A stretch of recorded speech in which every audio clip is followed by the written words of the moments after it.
In the military, prior to my discharge, they had been telling me for years I had protein in my urine, but they never explained to me what that meant.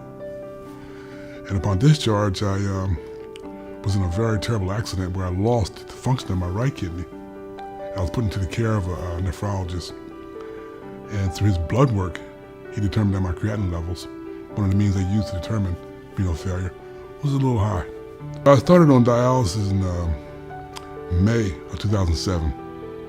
And the physicians at the facility that I was at determined that I was a good candidate for transplant.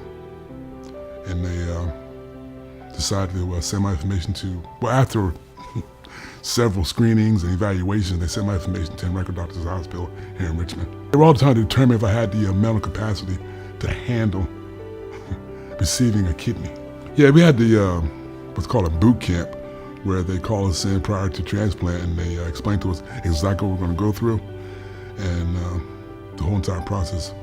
And it was very informative, and then my wife and I decided, well, we can do this. See, I get up usually around 4 or 5 o'clock in the morning, have coffee, so look at the computer and all. And I got up one particular morning, had my coffee, and the phone rang at 4 o'clock in the morning. And it was the center calling me to come on in. So my wife, we packed a quick bag and we ran up here, and by 5:30, I was getting sedated. So I'd be a little uncomfortable. There wasn't a whole lot of pain. My creatinine level from 13, which is not functioning at all, it dropped down to a 7 within a 2 day period. And every day afterwards was dropping. I came on the 17th and they did the surgery that morning. And on my birthday, on the 25th, I was sent to the step-down unit. And I stayed exactly 10 days. What I can do now, I couldn't do before, is eat whatever I want to eat and drink what I want to drink. I love fruit juices, which I kind of don't want to drink too much, so much sugar. But potato chips and just food that I couldn't have before because of the restrictions I was under. And the freedom. That's the most valuable thing that I can speak on. You have freedom, once again, to do as you please, come and go as you please. You're still in treatment. It's just another form of treatment. You know, it's pill therapy now, rather than being in the chair hooked up to a machine. But just my freedom, I had my freedom back. I followed doctor's instructions, and I got my transplant. I'm still following instructions. I still do what I'm told, because quality of life is the most important thing.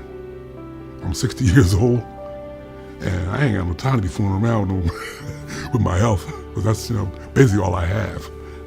Quite frankly, you can do it. You can do it. I did it. I know you can. Ain't nothing to it. You just have to tell yourself that either you can stay in the chair or you can have a transplant and be free to go on with your life and live life more abundantly. The folks here at the Virginia Transplant Center, I mean, I owe them so much. They've been great. From the surgeon, the skillful surgeon, brilliant surgeon who did the transplant, I mean, which that just blows me away. I mean, this man, in 4 hours, this man placed an organ in my body that's functioning as required to this very day. I mean, I can't say enough about Dr. Brown. And the nursing staff here, excellent. They have treated me like I was maybe one of their family members. They're very kind, very loving, very gentle, very informative, very, very professional. And like I said, I can't speak on them enough. The nurses down in the ICU and the step-down unit, equally as excellent. I told their supervisor upon leaving, how impressed I was with the quality of care they gave me, and the thoughtfulness and the compassion. And this facility in general is a great facility. It's excellent. I strongly encourage anyone out there who's having their doubts about it, put your doubts away and go on and do it. You can do it. It's not as bad as you think it is. Like I say, the good outweighs the bad in this situation, totally. The freedom you have that you lost and you regain is invaluable.